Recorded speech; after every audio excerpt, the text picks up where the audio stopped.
என் அருமை மாணவ செல்வங்களே, உங்கள் அனைவருக்கும் இந்த நாள் இனிய நாளாக இருக்க என் வாழ்த்துக்கள்.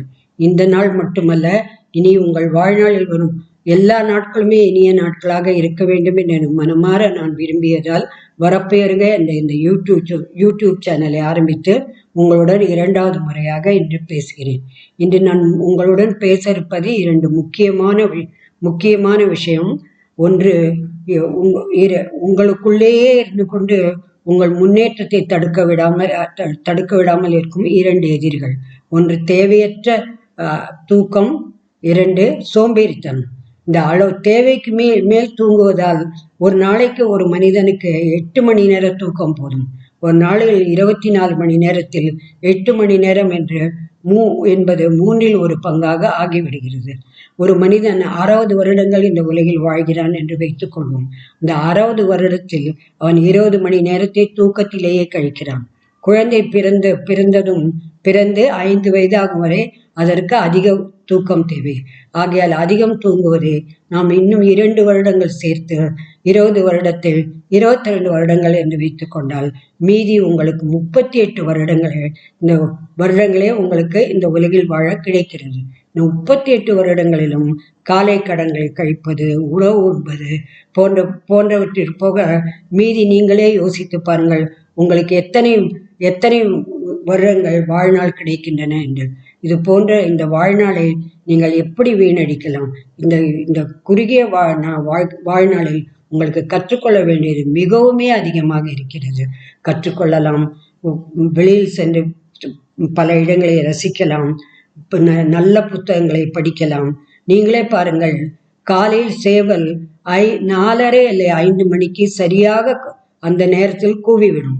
பறவை இனங்கள் 6 அல்லது 6:30 மணிக்கு கூட்டமாக ஒழுங்காக வானத்தில் பறப்பதை நாம் பார்த்திருக்கிறோம். அதே போன்று மற்ற உயிரினங்களும் காலையில் சரியான நேரத்தில் எழுந்து விடுகின்றன.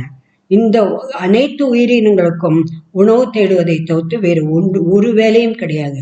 ஆனால் கடவுளின் படைப்பிலேயே உயர்ந்ததாக கருதப்படும் மானிட பிறவிக்கு வெறும் உணவு சேகரிப்பது ஒன்று மட்டுமா வேலை? அவர்களுக்கு எவ்வளவு வேலை இருக்கிறது. படிக்க வேண்டும், தொழில் வேலைக்கு செல்ல வேண்டும், குடும்பத்தை பார்த்து கொள்ள வேண்டும். இது போன்ற மிகப்பெரிய கடமைகள் இருக்கின்றன. அப்படி இவ்வளவு கடமைகளை வைத்துக்கொண்டு தேவைக்கு மேல் உறங்குவது எப்படி சரியாக இருக்கும்? நாடோடி மன்னன் என்ற திரைப்படத்தில் காலம் சென்ற நடிகர் மக்கள் திலகம் எம்ஜிஆர் அவர்கள் ஒரு தூங்காதே தம்பி தூங்காதே என்ற பாடலை பாடியிருக்கிறார். இந்த பாடலை உங்களில் அநேகம் பேர் கேட்டு இருக்க மாட்டீர்கள். இந்த பாடலை கேட்டாலே உங்களுக்கு தெரிந்துவிடும் தூக்கம் என்பது எவ்வளவு உங்கள் வாழ்க்கையின் முன்னேற்றத்தை தடுக்கிறது என்பது. நாங்களும் சிறிய வயதில் மாணவர்களாக இருக்கும்போது நானும் என் உடன் பிறந்தவர்களும் மிகவும் தூக்கப்பிரியர்கள் என்றால் தூக்கப்பிரியர்கள். தினமும் காலையில் என் தாயார் எங்களை 4 அல்லது 5 முறை தூக்கத்திலிருந்து எழுப்ப மிகவும் முயற்சி செய்வார். ஆனால் அவரால் முடியவே முடியாது. கடைசியாக பொறுமை இழந்து என்ன செய்வார்? ஒரு சொம்பில் குளிர்ந்த நீர் கொண்டு வந்து எங்கள் முகத்தில் எல்லாம் தெளிப்பார். இந்த குளிர்ந்த நீர் பட்டவுடன் டக்கென்று நாங்கள் எழுந்து உட்கார்ந்து விடும். இது எங்கள் வீட்டில் அந்த காலத்தில் நடக்கும் தினசரி காட்சி. இதே போல நான் கூட 25 வயது வரை தூக்கத்தை மிகவும் விரும்பியவள். எனக்கு திருமணமாகி கணவர் அலுவலகம் சென்று குழந்தைகளும் பள்ளிக்கு சென்ற பின்பு நான் ஒரு குட்டி தூக்கம் தூங்குவதை வழக்கமாக வைத்துக் கொண்டிருந்தேன். பிறகுதான் எனக்கு ஒரு நாள் திடீரென்று தோன்றியது, இதுபோல் தூங்குவதால் நான் வாழ்க்கையில் இழந்தது எவ்வளவு என்று நான் யோசித்து பார்த்தேன். அன்றே முடிவு செய்தேன், இதுபோல் தேவைக்கு அதிகமாக உறங்குவதை தவிர்க்க வேண்டும் என்று. ஆகையால் நான் அன்றே தொலைதூர கல்வி மூலம் BA படிப்பதற்காக என்னை பதிவு செய்து கொண்டேன். நான் 2வது வருடம் BA படிக்கும் பொழுதே எனக்கு ஆசிரியர் பணி கிடைத்து விட்டது. அதற்கு பிறகு படித்து கொண்டே BA முடித்துவிட்டு இவையெல்லாம் ஆங்கில வழி கல்வியில் படித்தேன். நான் திருமணம் ஆன பொழுது எனக்கு SSLC வரையுமே படித்திருந்தேன். அதுவும் தமிழ் மீடியத்தில். BA BEd 2ம் ஆங்கில மீடியத்தில் படித்தேன். எனக்கு இன்னும் கொஞ்சம் என்னுடைய ஆங்கில அறிவை அதிகப்படுத்திக் கொள்ள வேண்டும் என்று தோன்றியதால் எம்ஏ இன் இங்கிலீஷ் லிட்டரும் செய்தேன். எல்லாமே பள்ளியில் படித்து கொண்டே, எல்லாமே பள்ளியில் வேலை செய்து கொண்டே செய்தேன். நான் இதுபோல் வேலை செய்யும் பொழுதும் மேற்கொண்டு படித்த பொழுதும் நான் வாழ்க்கையில் கற்றது எவ்வளவு சொல்லவே முடியாது. இந்த கற்றவை அனைத்தும் என்னை வாழ்க்கையில் மென்மேலும் என்னை உயரப்படுத்திக் கொள்வதற்கு மிகவும் உதவியது. ஆகையால் தயவு செய்து நிறைய கற்க வேண்டும் என்று ஆசைப்படுங்கள்.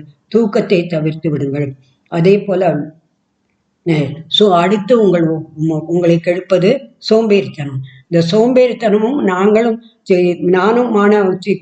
சிறுமியாக இருந்த பொழுது சோம்பேறித்தனம் என்பது என்னை முன்னேற விடாமல் தடுத்தது. என் உடன் பிறந்தவர்களும் அதே போல்தான். என் தாயார் எங்களுக்கு ஒரு விஷயம் சொல்லுவார். நாங்கள் திரும்ப திரும்ப விடுமுறை நாட்களில் அவர் கூப்பிடும் பொழுது, ஏதாவது உதவி தேவை என்று கூப்பிடும் பொழுது காதில் வாங்கி கொள்ளாமல் ஏதாவது வேண்டாத கதை புஸ்தகத்தை படித்து கொண்டிருப்போம். இல்லாவிட்டால் வானொலியில் திரைப்பட பாடலை கேட்டுக்கொண்டிருப்போம். என் தாயார் சொல்லுவார், என் உதடு தேய்வதற்கு பதில் உள்ளங்கால் தேய்ந்து விடலாம் என்று. இதற்கு என்ன அர்த்தம்? திரும்ப திரும்ப இங்கே வாருங்கள், எனக்கு இந்த வேலை செய்யுங்கள் என்று சொல்வதால் அவருடைய உதட்டிற்கு வேலை வருகிறது. அதைவிட நானே எழுந்து அந்த வேலையை செய்துவிட்டால் உங்களை செய்து விடுவது நல்லது என்று சொல்வார். அப்படி அவரே எழுந்து அந்த வேலையை செய்யும்போது அவரால் கால்களால் நடக்க வேண்டும். அப்படி கால்களால் நடக்கும்போது அவர் உள்ளங்கால் தேயும் அல்லவா, அதுவே எங்களிடம் உதடு தேய்வது போல் உள்ளங்கால் தேயலாம் என்று சொல்வார். அந்த காலத்து பெண்மணிகள் பள்ளியில் சென்று அதிகமாக படிக்காவிட்டாலும் வாழ்க்கை என்ற பள்ளியில் அனுபவத்தால் நிறைய கற்றுக்கொண்டவர்கள். இன்னொரு குட்டி கதையும் என் தாயார் சொல்லுவார். இந்த கதை கேட்டாலே உங்களுக்கு சிரிப்பு வரும். இப்படி கூட சோம்பேறி மனிதன் இந்த உலகத்தில் இருப்பார்களா என்று யோசிப்பீர்கள். எங்களுக்கு இந்த கதையும் என் தாயார் சொல்லுவார். ஒரு மனிதன் இருந்தானாம், அவன் மிக மிக மிக மிக சோம்பேறியாம். அவன் பழங்கள் சாப்பிடுவது என்றால் என்ன பழம் சாப்பிடுவான்? வாழைப்பழம் மட்டுமே சாப்பிடுவான். ஏன்? வாழைப்பழம் தோல் விரிப்பதற்கு எளிது, சாப்பிடுவதற்கும் எளிது. அந்த சோம்பேறி மனிதனுக்கு ஒரு நாள் அந்த வாழைப்பழத்தோலை கூட உரித்து சாப்பிடுவதற்கு சோம்பேறித்தனமாம். அதனால அவன் ஒரு பழக்கடைக்கு சென்று பழக்கடைக்காரனிடம் கேட்டாராம், அண்ணாச்சி, தோல் உரித்த வாழைப்பழம் என்ன விலை என்று. அது அந்த பழக்கடைக்காரரோ இவனை விட பெரிய சோம்பேறி. அவர் அரை தூக்கத்தில் அப்படியே மயங்கியபடியே அங்கே எதிர்த்தாப்பில் விலைப்பட்டியல் தொங்குகிறது, அதை பார்த்துவிட்டு கொலை தாரில் தொங்குகிறது அல்லவா வாழைப்பழம், எவ்வளவு வாழைப்பழம் தேவுமோ அதை எடுத்துக்கொண்டு அதற்கான காசை கல்லாவில் போட்டுவிட்டு போ என்று சொன்னானாம். இப்படிப்பட்ட சோம்பேறிகளால் வாழ்க்கைக்கு மற்றவர்களுக்கு என்ன பயன்? இல்லை, அவர்களுக்கு தான் என்ன பயன்? நீங்களே யோசித்து பாருங்கள். சோம்பேறித்தனத்தை விடுவதால் உங்களுக்கு கிடைக்கும் நன்மையை பற்றி. ஒரு முறை காந்தியடிகளை பார்ப்பதற்கு ஒரு அன்னை அவர் மகனுடன் சென்றாராம். எதற்காக அவர் காந்தியடிகளை பார்க்க சென்றார்?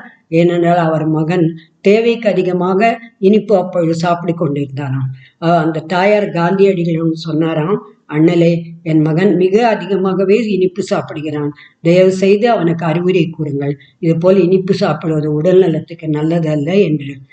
காந்தியடிகள் அந்த அன்னையை 2 வாரங்கள் கழித்து வர சொன்னாராம்.